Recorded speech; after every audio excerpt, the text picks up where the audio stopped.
while they're on the phone, so we had like the sheet of where it would say everything on it. We would circle like yes, yes, yes, write yes like out like in big letters for them. And then as the operator, have them put it on speakerphone, as the operator asks the question, point at the word yes. Yes. Yes. Like literally it was Literal manipulation is what wild. that is. Literally, yes. That is literally against the law for good reason, as you can imagine. But that was just one of the things that could increase your chances of ringing the bell.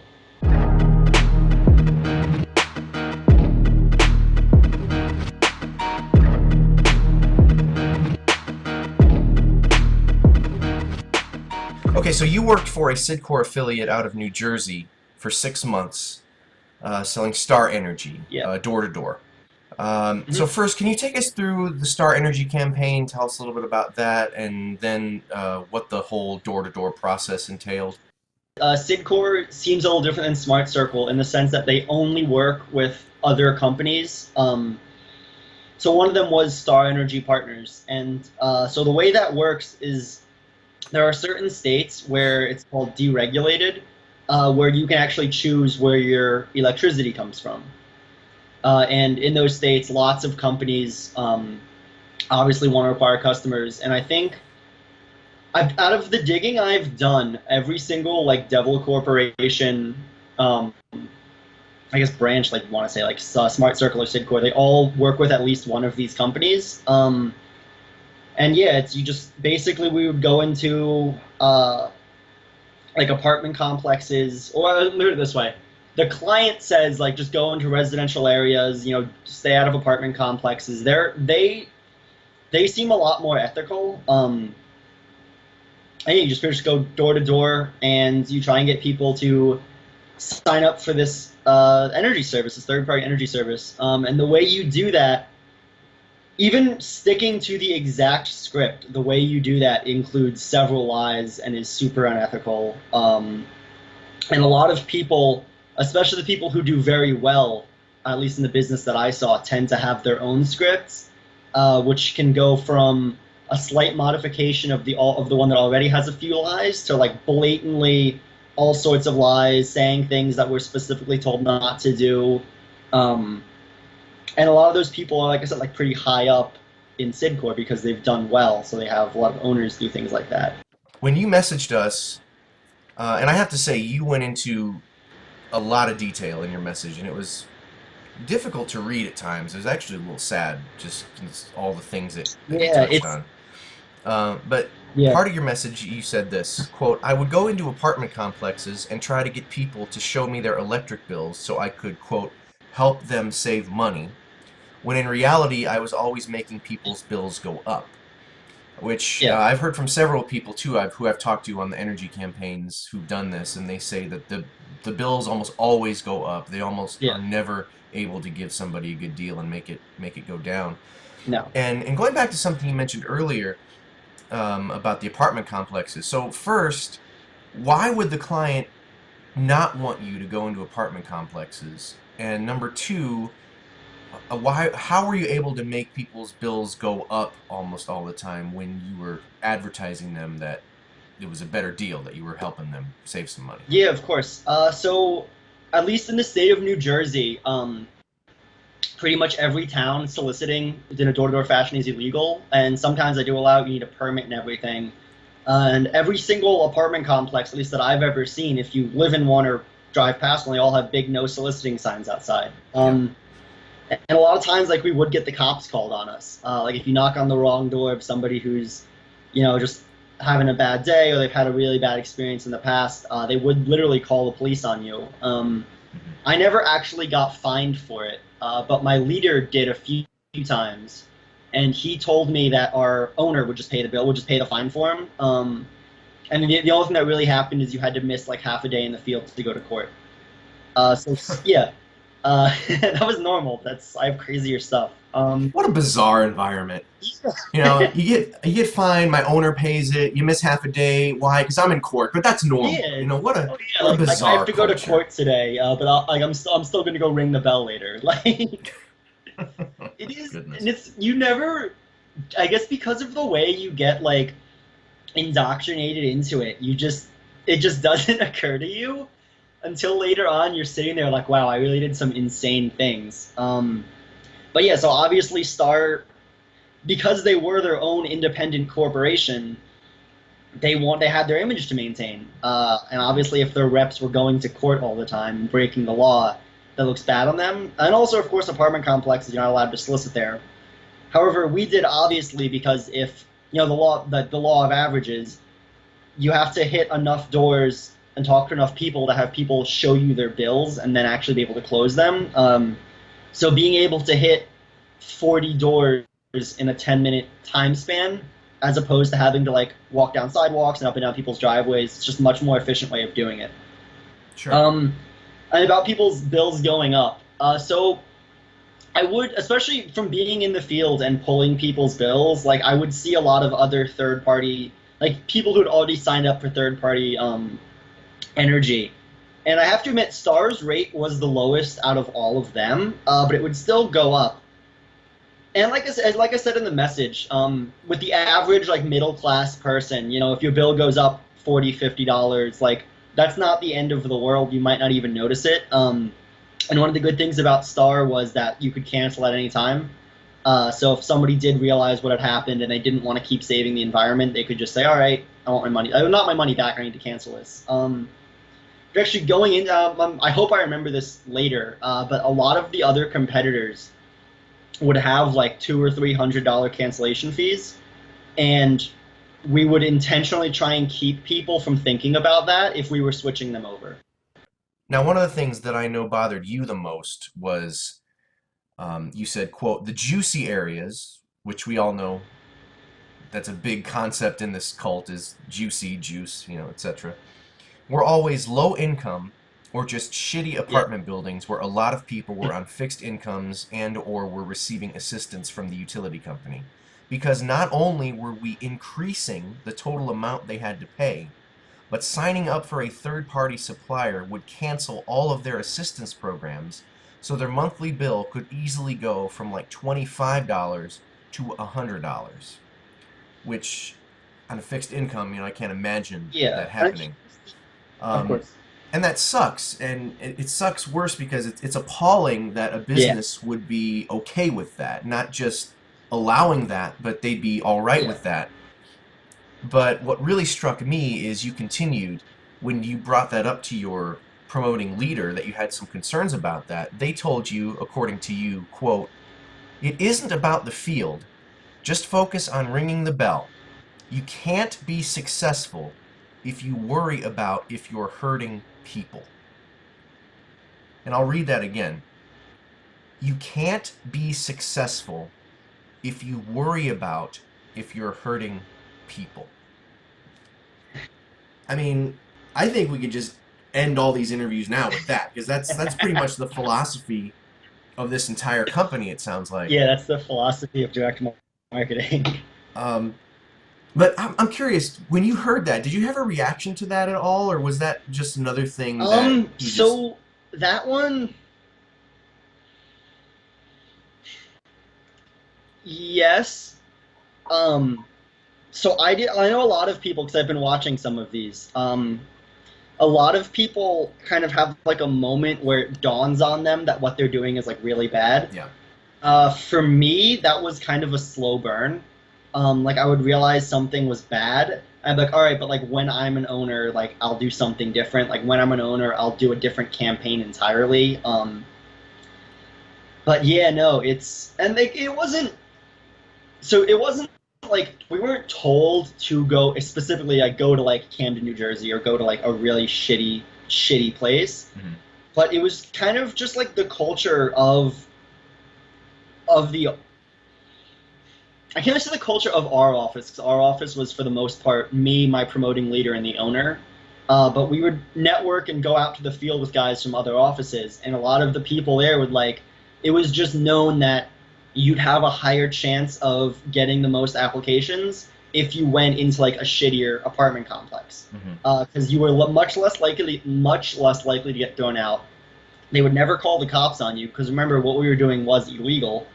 And like I said, like the whole thing is I'm knocking on your door and then I want you to go find your energy bill, show it to me, give me all this like information, and then you have to answer a phone call and confirm that you're doing everything with a third-party operator. And this whole time, trying to get people to not look at the rates, not question that they're just taking everything I say at face value. Yeah. And if you go to a more affluent area, a lot of those people would question it, or they'd want to do research because they could realize they could just sign up on their own. So again, that wasn't like direct orders from the top to go to shitty places, but it was definitely part of the culture. Whereas like I need to get interviews. So no, sorry, I need to ring the bell so I can get interviews, so I can get out of the field. Yeah. So it's okay. I'm gonna go to this complex because I know it'll give me the best chance of ringing the bell.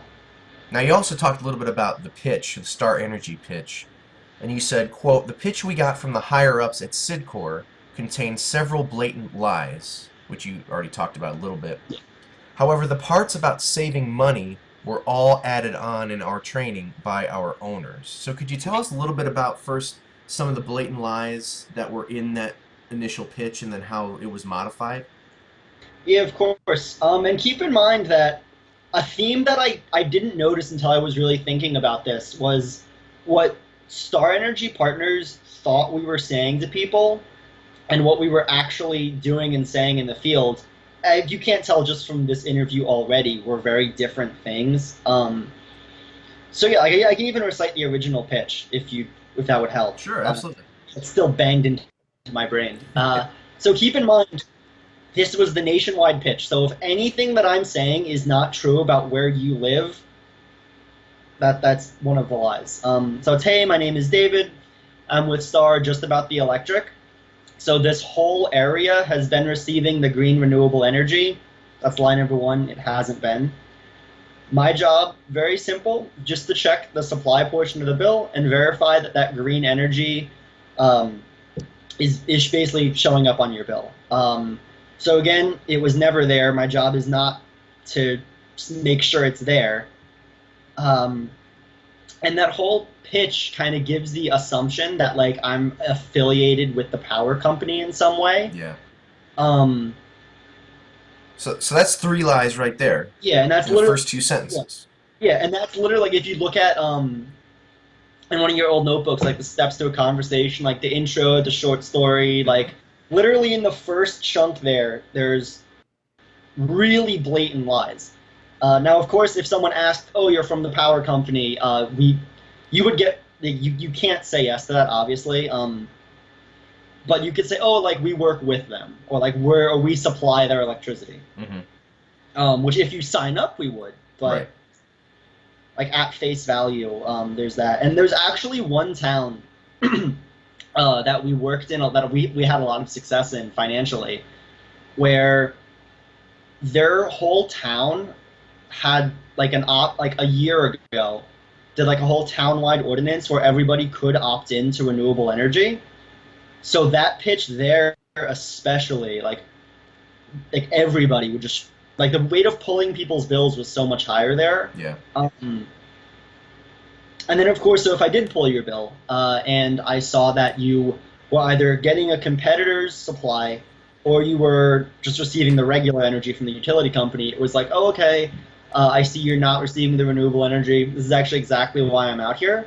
And then I would kind of point the supply portion. So if you have a variable rate, on almost every electric bill, it'll show those like multiple lines of where your price adds up from when it's charging you like 10 cents a kilowatt, 11. So what we would say is that my job is just to get you off of the higher variable rate onto the lower fixed rate, and that'll just basically get rid of it'll basically get rid of all these multiple charges and just have the one charge. Which our rate was only the same as the utility companies once, and that's not including the like management fee Star takes, is where they actually make most of their money. But also what I was essentially telling people was that this first charge is basic. I wasn't saying this blatantly because we couldn't. That this first charge is what your bill will be. And like I said, like if you do that around like higher income people, like they tend to be more educated, so they can see that it's okay that if that was true, you'd be saving me like $2. Yeah. Whereas if you show that to somebody who's in a lower situation, they're really going to think you're saving them a lot of money. Hmm. And just count the lies in the back half of the pitch too, where it's not my job. I'm not here to make sure this. I'm not fixing anything. I'm signing you up for a third party service. Blah blah blah. And of course, if they said I don't want to buy something, I'm not selling anything. Lie. And you just get, because I've been thinking about like how I kind of let myself be a part of some of the things that I was a part of that I'm sure we're going to talk about later. And it's like, I don't know if it's by design or not, but saying that pitch hundreds of times a day desensitizes you to lying. Oh yeah. It's like, and that's literally like not even handling objections. That's not even like training people. That's not trying to sell the opportunity. That's just what we say to customers. Mm-hmm. Yeah, and I think anybody who's been in this business can see just a total lack of empathy that you develop, and like you whether it's from making somebody's energy bill go up triple, quadruple, and they're on a fixed income, and you totally wipe out any money they have, versus I know you said you saw some of the other interviews. Oh, I have to take care of this ill family member. Oh, well, are you going to be in the field today? What time are you going to be there? There's just a total lack of empathy, a total lack of humanity.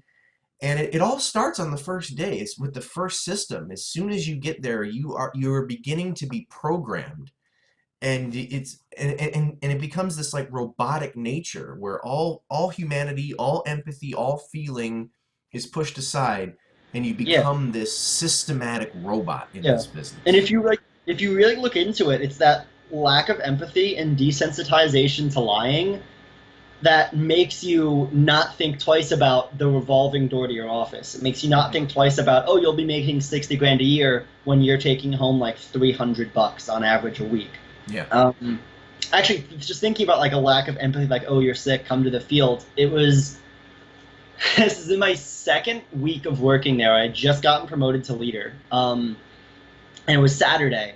So I got promoted on Friday. Well, I got my numbers on Friday. Got promoted that Saturday morning in Atmo. And then I got to the field and I started feeling like ill in the stomach. And so I went home and I think my promoting leader asked like, "Oh, hey, it's been a couple hours. Like I saw you like you didn't get a nap yet. Is everything okay?" I was like, "Oh yeah, like I actually went home like I'm kind of sick, blah blah blah." I said, "Oh, like you should talk to the owner about that." Hmm. So I texted. I was like, "Hey, like I went home, I wasn't feeling good." He was like, "Well, like you need to go back to the field." And I was like, "But I'm like, this is making it a little gross." Like I was literally sitting on the toilet dealing with my stomach. Like when he texted me, and I'll never forget it. His literal words were, "Get yourself together and go back to the field." And I don't know why that wasn't the biggest red flag to me. And with that, it really makes you think about the people that are toward the top, or at least make it seem like they're toward the top in this business, like the regional Yeah, consultants and national consultants, for just how disgustingly sleazy they must be. I mean, yeah, they have no heart. They sold their soul to the devil years ago. They're just these empty shells yeah. of people, and they have no friends. They have no family. Maybe they convinced somebody that they worked with to marry them at some point, but it's just a pathetic life. Yeah, that was actually Just really. that was literally my thought process when I actually decided to quit. I remember I was in the field. I was just sitting in my car, not wanting to do anything. Because when you're out knocking door to door, you can like just sit there for an hour if you need to. Mhm. If you've lost your attitude. Yeah. And I remember saying, I was like, I don't care if this business can make me millions of dollars. Like I would rather be broke my whole life than have all these nice things and just be dead inside, Hmm. or just have the whole thing be predicated on lying to people. That's just not, in my mind, that's not what success is. Um, but yeah, no, it's yeah, Yeah. yeah, yeah. You have to wonder. Now remember, David, in the eyes of this business, you're a failure, so don't forget that. 100%. 100. I guarantee you they like, God, this was another thing. So I guess just naturally, I'm the type of person where like I tend to get close to people. And I remember one of the people I was close with got like let go or quit or something, and like a few weeks later, I had like mentioned something like they had said to my owner. He was like, "Oh, like who are you talking about?" Like they genuinely had forgotten this person existed. And it's like I get it when you're interviewing 20 people a day, like you're gonna get faces mixed up, but just like when you're at the point where people you've employed who've worked for you, who you've like trained and coached, you just don't like remember who they are. Mm-hmm. It's just crazy. That's bad. Yeah, it was like especially because that guy got like praise because I didn't ring the bell in the field. Like my first time ever ringing the bell in the field was when I was with him. So like I remember in my like career, like he was like kind of a big like milestone for me in the training program, and it's like, oh, he just doesn't exist to you anymore, which I get, but it's just awful Yeah. like to look at. Yeah. Now you had mentioned before that Star Energy kind of had their own way of doing things, or their own way of how things should be done. Yeah. And this business went in the complete opposite direction of that. And in your message you said, quote, "At one point we had a week-long trip to our parent office to talk to representatives from Star Energy," the client. "Before we left," so before you went to the office, Yeah. "we had talks about what to say around them so that they didn't know what we were actually saying to people out in the field." So why? Because now Smart Circle, as you know, is supposed to be all about the client, right? You know, they Yeah. always say we act in the best interests of our clients. We're doing this for the client. We promote the client, client, client. So why Yeah. would you want to do something or say something that goes completely against what your client wants you to do? Exactly. So that does kind of go back to the guidelines that, because if you think about what like third party energy suppliers do, they're probably already like kind of in an interesting legal situation. A lot of states regulate them even further. And like I said before, like Star gave us guidelines like don't go to apartment complexes, don't talk about saving people money, don't don't whatever. And of course we would do all of those things. Yeah.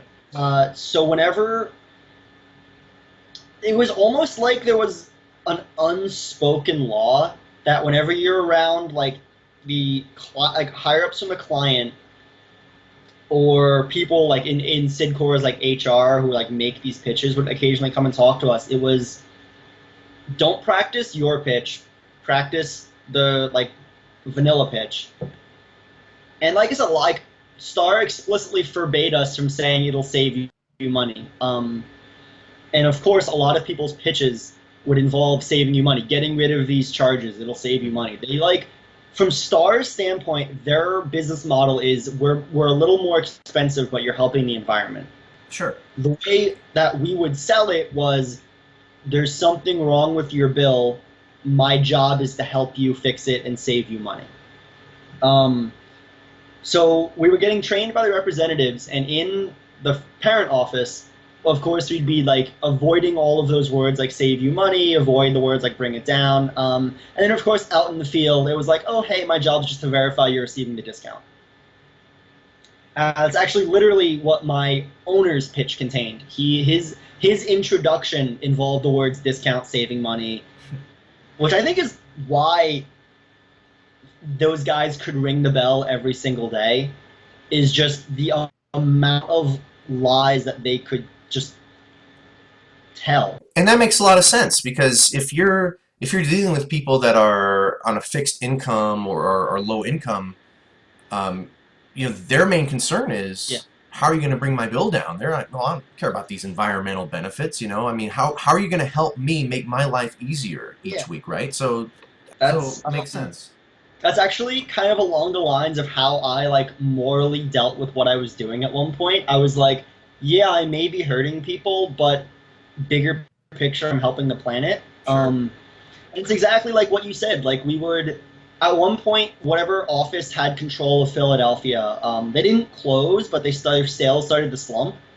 And in Cydcor, if you're a powerful office, your territory is respected. But if you're on the bottom of the charts, other offices just have free range to come in and trample all over your territory. It's very like kill or be killed.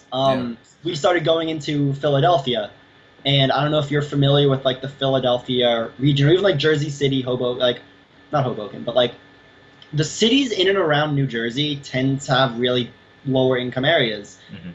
So if you walk down the street in like Central Philly or West Philly and you say, "Hey, like, I'm just here to make sure you're getting the discount," like, boom, you're gonna have. If they have an electric bill, it's in your hand now. Mm-hmm. And then of course a lot of those people, like, it's so bad too because you could go into those neighborhoods and get like 4 to 7 apps in a day, and each application is $45 commission. So you could like really like make the 60 grand a year in the field if you did that. But keep in mind, like, a lot of those people are on assistance programs. A lot of those people don't make a lot of money. Like a $50 difference on their monthly bill could literally like have big repercussions in their life. And those were the people that you could really sign up in droves. Which, like I said, we weren't told specifically to go to like low income areas. It was known that those were the most profitable. And of course, you need to produce, you need to be able to interview, and you need to set an example for your guys that you're making money, let me show you. Mm-hmm. So more often than not, you would go into really bad areas, not necessarily really bad areas, but you'd go into the lower income areas, and that's when you would actually be doing damage to people, which is what still really bothers me, because like you would... Like, there'd be people who maybe don't speak the best English, or who, you know, are genuinely good people that don't understand. Like, they're just buying your lies, and by the end of it, like, they really feel like you've helped them, and like they would give you, like, if it's a hot day, they'd give you water, they'd give you food. One of the people in my office, he worked a trailer park in Camden, New Jersey, so you can imagine what that was like. And this woman literally, like, he spoke fluent Spanish, and Camden's a very, like, Hispanic area, and he rang the bell, like, really early, and his 4th app that day, she was just so amazed at what he had done for her. She, like, made him this home-cooked meal, and, like, all this ridiculous things, and people would, like, open their homes to you, and they'd be really genuinely nice people. They'd be great people, and you would be hurting them, in some cases very little, in some cases, like you said, a whole lot. Like if your net income for the month is like $150 and you have a family, and now your energy bill is going to eat that up for however long it takes you to realize what's going on, that's atrocious. And you have to live with the fact that, yeah, this person who doesn't see their... Because you get to know, like, you get to really talk to these people to build that, you know, build the relationship with the customer, as they teach you to do. Yeah, they do. To know people, like, oh wow, like, your family hasn't talked to you in like 10 years, like, you can't get around the house very much anymore, let me jack your rates up, let me hurt you. Mm-hmm. And it's, even if you weren't really hurting them that bad, from a moral standpoint, like I said, I still think I could think of 4 or 5 examples off the top of my head where I did that to someone, and I feel atrocious about it. Like, it's awful. Yeah. I mean, our country has an over 400-year history of taking advantage of lower income and uneducated and less fortunate people. So the fact that this is still happening today shouldn't surprise anybody if you look at our modern corporate culture. Yeah, and that even plays into it. Like, one of the examples that I was just telling you about, he was some, like, grandfatherly man. His kids had all moved out. He was living in not a shitty apartment complex, but it wasn't, like, I wouldn't describe it as luxury. And I sat there and talked to him. I was having a really bad day that day. So the field hours were from after Atmo, which was like noon, until 8:30 at night, which is when we were supposed to stop knocking on doors. if you weren't on the bell by then, you were expected to work until 9:30, which is when the verification service shut down. And even then, you could get really like shisty with it. But yeah, he was literally my only shot at getting any sales that day at all, and I was really close to being able to interview at that point to start building my team. I was still early on in the program, or my time there, I should say. Uh, I remember saying that he was like, "Yeah, like the utility company has been like wearing a condom around here for years. Like, I'm glad you're here to help us." And I literally increased what he was paying by I increased what he was paying by 50% on his bill. And he literally, like, he was at the point, like, I felt so bad because as I was sitting there explaining it to him, or well, lying to him, not really explaining it to him, I was thinking in my mind, like, am I really about to do this to this person so I don't have to say I rolled a donut tomorrow? And I did it. I feel awful about it. But after I signed him up, he was like, hey, like, I know a lot of folks around here that you could help. And I said, oh no, like, I have to get going. Whereas I know like I could have gotten like 5 or 6 apps that day. And I know that if anybody else from my office at the time was in that situation, they would have destroyed that whole place. And that guy's reputation too. Mm-hmm. Like, Yeah. it's really, yeah, it's bad. Now, you've talked about some of the people that you signed up and didn't help, but you also talked a little bit about, in your message, you talked about some of the people that you worked with in your Yeah. office. One guy you said was 18 years old, fresh out of high school, and then there was another girl in your office that you said your office convinced her to drop out of college in her 4th year for the quote-unquote opportunity, just for her to get fired a few weeks later. I mean, Yeah. I don't even have a That's question for that. I mean, that's the that's just, management. Like, I literally, that's the management training program. oh, That's what these corporations will make you feel like that's a good idea. hmm, And I mean, my background before I got involved in Cydcor, I was always a very entrepreneurial person. So like I was very susceptible to this, and I really wholeheartedly believe that, like, because if you believe if what they're telling you is true, and in a year you can be making 100 grand, if that's real, that's a much better deal than student loans. yep. Um, but yeah, she was. God, yeah, I remember she was on my promoting owners. So at that time, I at that time my whole office was just me, my promoting leader, and the owner. For a long time, we were a three-man band. And I was always inconsistent. So to be able to interview, you had to be on standards, which was 16 applications a week, and you had to have rung the bell the day before.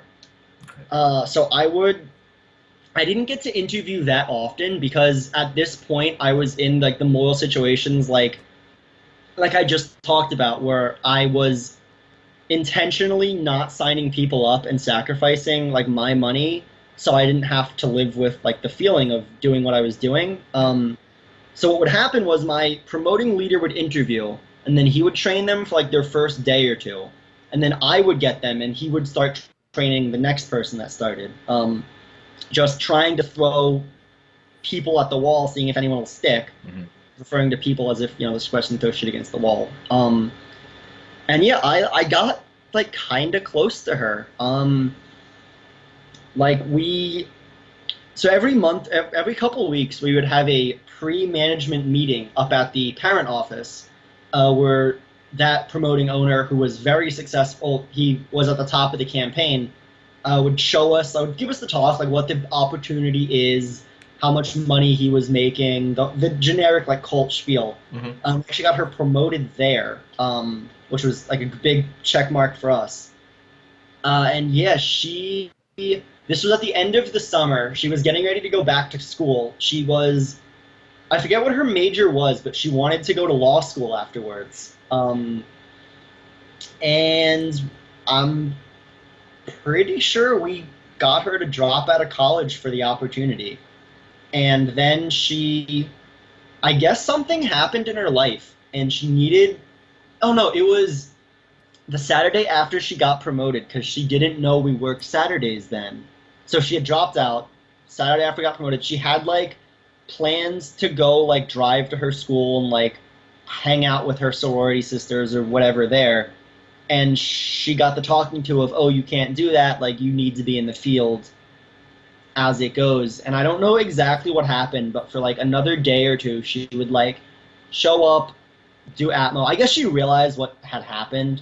She would show up, go to Atmo, maybe work an hour and a half, and then go home. So she got fired after a couple days of getting 0 apps. And I'm pretty sure it was early enough to where she probably had to take a semester off and go back to school. But just that like whole thing that we talked her out of trying to be a lawyer to go scam people door to door. Not because, don't get me wrong, like you obviously want what's best for the people on your team, but not because we could guarantee her that she would do well in the business, but because we needed more leaders in the office. It's like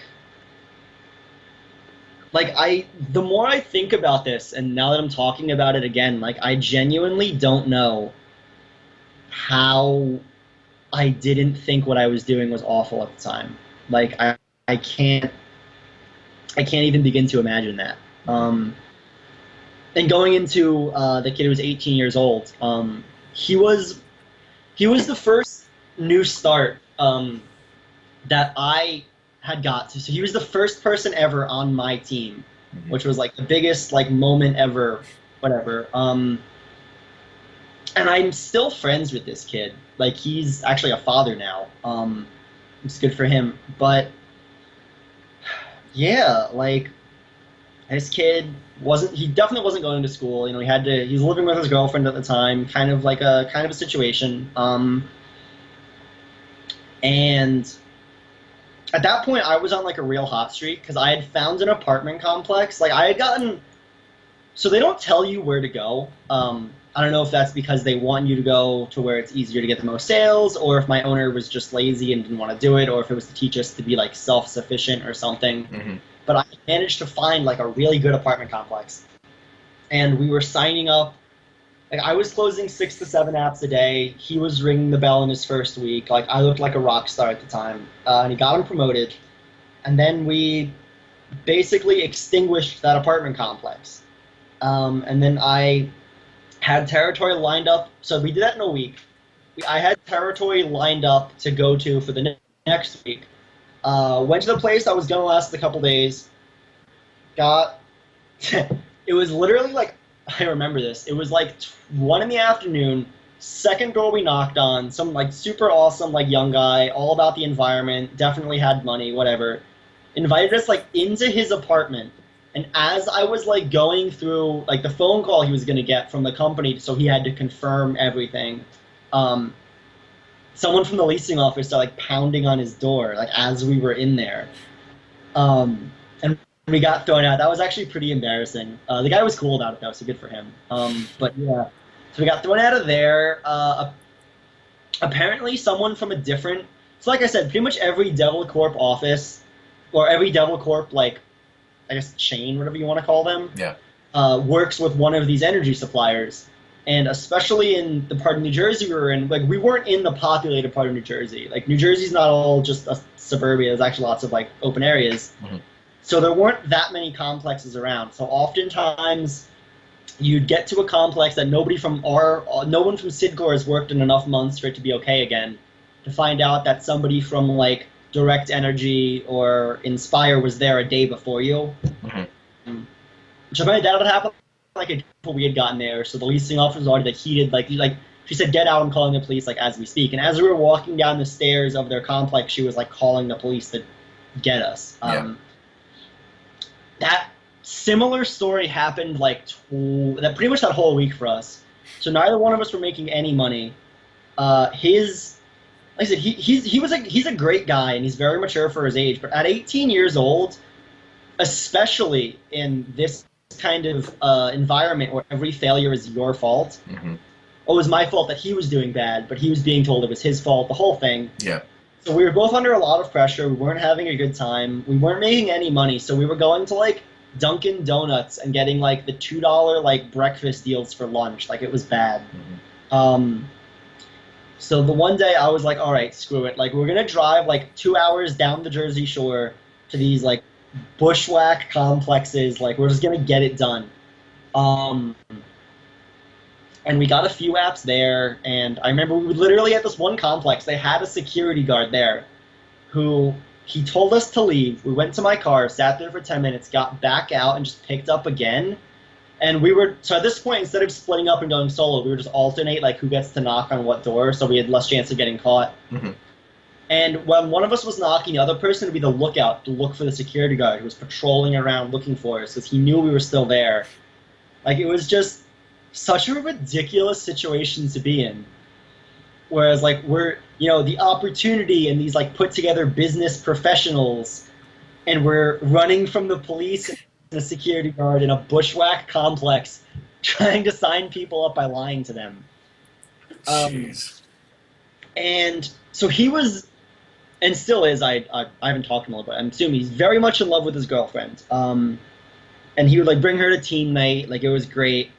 And I remember in like a conversation I had with my promoting leader one morning, he was like, you guys should get your girlfriends to hang out. And I was like, why? And he was like, oh, like to get you guys closer, like, so, you know, build a relationship with them. And I like, that was one of the biggest moments to me. I was like, I am not, like, that is just, that's literal cult-like manipulation. Like, it's crazy. So in the state of New Jersey, when you sign up for a third-party energy supplier, you have to get a phone call verifying that you understand what you just did. Which, as you can imagine, when the whole pitch is lies, some of those things might throw you off guard. Like, oh, what do you mean there's a daily service fee? This guy didn't talk to me about that. So after we put everybody's information in, we would then call, like, the call center on our phones. And then it's like, okay, yes, like, this information's correct. And they would call them. And we were, by law, we were required to leave. We were not allowed to coach them through the phone call because obviously we had like a piece of paper to review like what they were going to say to them after we signed them up, of course. And we found, and not every Cydcor office does this, at least not all the ones that I only really engaged with 2 of them, but they don't all do this. But something our office did was we would stay for that phone call. So the protocol was you have to leave by law for the telephone verification. And we would get notified by our owner if they said no or asked any questions on the verification, the application didn't go through. So they only had to say their first name and then yes to everything. If they asked a question or anything other than could you please repeat yourself, it was canceled, the operator would hang up, and we would be expected to go back, knock on their door, and say, okay, like I know you had a question, let me answer it for you, which is insane to begin with. But we found that if you stand there and while they're on the phone, so we had like the sheet of where it would say everything on it, we would circle like yes, yes, yes, write yes like out like in big letters for them. And then as the operator, have them put it on speakerphone, as the operator asks the question, point at the word yes, yes, yes. Like, literally, it was... Literal manipulation is what that is. Literally, yes. And that's like, that's why I don't want to say anybody's names, and I'm honestly a little concerned about my names. I don't know if I could be liable for that in the state of New Jersey, but that is literally against the law for good reason, as you can imagine. But that was just one of the things that could increase your chances of ringing the bell. Yeah. Really breaking That's all that matters, right? But yeah, that's all that matters, is ringing the bell so you can get out of the field. And I didn't notice it until I was watching so many videos, but yeah, all the owners I knew still went to the field. Even the guy who was 3 generations above us, who would walk in with like Louis belts and really nice watches on, still go to the field. And it's like, you might be making because the way Cydcor doesn't work like Smart Circle does, in the sense that you get overrides out of the profit. We were told that the overrides come from the client. So I don't know if that's true or not, but if that is true, then yeah, these people were actually probably making a good amount of money from their outside deals. But even then, like, what's the point of all this income Mm-hmm. if you're still banging on doors for 10 hours a day? Yeah. It's like, because the opportunity is so much that, like, time now for time later, whereas, like, if you look at the people who are in the later stage, except for the real high up consultants, they're all still in the field. Like, yeah, they can, like, go to the World Cup for a weekend because their office is making them money, Mm-hmm. but, like, that's not how business owners live their lives. At least not the ones who are at the point where their businesses are running on their own. Sure. They're not, unless they really love what they're doing, they're not going to be pulling 70, 80-hour work weeks in their late 30s, early 40s.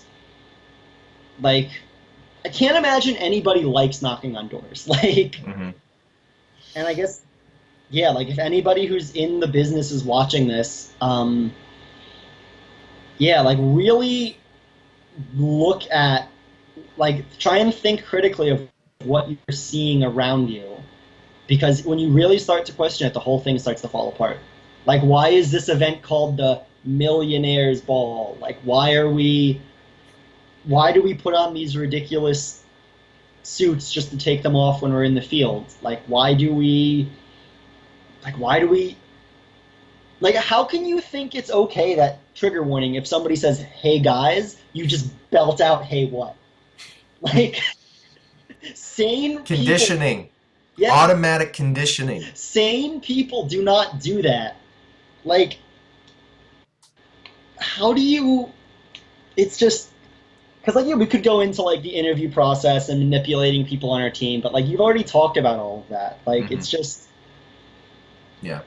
it's insane. I was at a conference this weekend, and we were in this big room, and we were talking amongst ourselves, and the people in charge were trying to get our attention. So they said, "Hey guys," and Hey, what? under my breath, I Hey, said, "Hey what?" what? Yeah, And that's and it was such a double moment for me because I thought I was conscious of what I was doing. It wasn't automatic. So I was like, "This is so ridiculous. I have to say, hey what?" But then I thought, "Wow, it's been 5 years, and it's still like right here, you know?" yeah. Like, it's still, and, like, there's parts of being in such a hardcore sales scenario that you can get value out of. Like, a big part of my job now is sales, which I'm sure I'm better at because of what I did. Yeah. But it's, yeah, it's like, how did we ever think that was normal? It's just, Hmm. And the thing is, nearly everybody that I talk to is either still in sales or recruiting yeah, or in some other aspect of industry that the skills they used in this business are transferable. But what's really shady is, all of you, all of anyone who's ever done these yeah. videos, Smart Circle, Credico, Cydcor, they know we're making these videos. Oh, yeah, 100. And they'll deny everything that's in them. But as soon as you give them an ounce of credit, like if you say, through this business, I really learned how to sell, I learned some great sales techniques, they'll be like, you're welcome. We told you Yeah, everything you have, every success yeah, you've ever had, you owe to us. Like we say, we provide opportunities to people. We're a great company. They will jump on that, and oh, they'll yeah. deny everything else. I mean, 100%. I have regrets of the humanitarian cost of what I did to people, not only who were looking for a job, who probably passed up good opportunities to come do a door-to-door scam to quit or get fired after a week, Hmm. or all of the people on fixed incomes who I know I really freaking hurt. But yeah, like, I got sales out of it, so good for you guys, right? Like, it's wild. Or how there's people who will get fired from one office and in their job search only look for other offices Hmm. in, like, this, because even, like, when I quit, like, I didn't quit because of the lying. I didn't quit because of, well, I did because of what I quit because of what I was doing to customers. Like, I hated their energy, I hated the door to door. I was like, if I can just, I literally thought if I could go sit in, like, a Sam's Club and sell direct TV, like, I just be an owner and have all this money and not make my guys go to the field and take advantage of undereducated people, Hmm. which is it's crazy like how deep the claws get into you, Yeah, and the thing is, especially you're when in you're that like insulated you're in that insulated worldview. That's where you're yeah, comfortable. That's where you've been conditioned to be. So like any alternative narrative, like sending out the film, any critical thinking, it's it's negativity. almost seen like this infectious Yeah. disease, and it's seen as a threat because it's a threat to Oh your yeah. comfortability. Like I remember even when I was thinking about quitting, I saw not your documentary, but I saw like YouTube videos of people who had gone through the system, got into ownership, and quit because it wasn't what they were told. And I literally thought, oh, they just failed, so they're bitter. Yep. And that's what they tell you. Um, and it's just like, it's crazy. Like, there's just no other way around it. And especially how they like make you feel better than all of the other people in the workforce, right? Like Hmm. the whole, oh, like if you're not doing this, you'll make like 30 grand a year for 10 years before you make 40 grand a year. Where it's like, yeah, in some careers you'll do that, but in the vast majority of them, like that's just a lie. Yeah. Like I guarantee you, the people that they're like, if you're in like one of these offices and you hear in your morning meeting like you don't want to be like the guy who makes 50 grand forever, like the guy who makes 50 grand right now has a much better life than you probably ever will in this business. Yep. And he's gonna get promoted. And if you're smart and like really financially literate, like you can live an incredible life on a regular salary. And like the whole thing of like, oh, you have to be a consultant to make any money. You have to own your business, even though you own your business, but you can't take days off, kind of thing. Hmm. Like own your business, but you're still going to the field for all of your money. Like that's just it's so bad. And I can't even I'm sure a good chunk of them know what they're doing, but you have to really wonder like the people who like for example the people who you know who are still in the business or the people who are higher up, like do they actually know what they're doing, or is it just because they're in the system? Like I can't fault my training leader. I can't fault my owner. I Yeah. can't fault his promoting owner. I can't fault his promoting owner. I can't fault the people who went on interviews today and told people they're going to make 60 grand when that person themselves is living on like McDonald's and Chipotle. Hmm. Like I can't fault them because it's brainwashing. Like Yeah. it's it's crazy. Yeah, I mean, I got out as a leader. I was never promoted to owner, but just based on what I've heard from former owners, from successful owners, they say that their promoting owner told them they were making $40,000 a year, or they go off and spend some time with a regional consultant, and they're still in the field and making $40,000 or $50,000 a year, and Yeah. that's what really amazes me. And we can devil's advocate this as much as we want because we're not in it. Yeah. But if I'm an owner, at what point am I sitting down and thinking I'm supposed to be making 75 to $100,000 a year, but I'm only paying myself what I make in the Yeah. field? And wait, what about that thing where I'm supposed to get out of the field? It's just Well, you have to. I don't know. Yeah, no, you have to. I mean, I think the sunken cost fallacy is a big part of that. Like, if I've been in the field for 3 years, of course, the people above me are saying I'm doing great, I'm almost there. You don't want to be seen as a failure. Like, you can have the thickest skin in the world from being in the field, because believe me, like, when you go door to door, people tell you to do awful things to yourself every day. Yep. You get used to that, but knowing that all of the because it basically is replaces your friend group. Knowing that all of your friends would see you as a failure, that has to add to it. And also, I know you talked about so with Cydcor, they bonus the living crap out of new ICL owners. Like they every like 6 months or something, because my owner was still new, and you see it just in the social media sphere. Like all of the new owners get like huge bonus checks from Cydcor, like 60 grand, like for opening up. Wow. So you have to really think like they get a taste of like the crazy money they thought they were going to be making, and then like their owner stops paying their rent, they fire their entire staff. That's actually something that happened in my office. When I first started, we had a bunch of leaders, and I guess the culture was too negative, where people were asking questions. Because I came into the office one morning, and everybody I knew except for well, actually, my original promoting leader got fired. So I just became a leader of the guy above her. Yeah. It was me, the kid I interviewed with, the leader, and the owner, and just nobody said anything. The guy asked the question like, "Oh, where did so and so go?" And like, "Oh, they didn't understand their opportunity." They started thinking. That's what that translates to. They started saying, I closed 20 applications Monday to Friday. I actually made like $800. I want to take a Saturday and go to Busch Gardens with my boyfriend. Nope. Mm-hmm.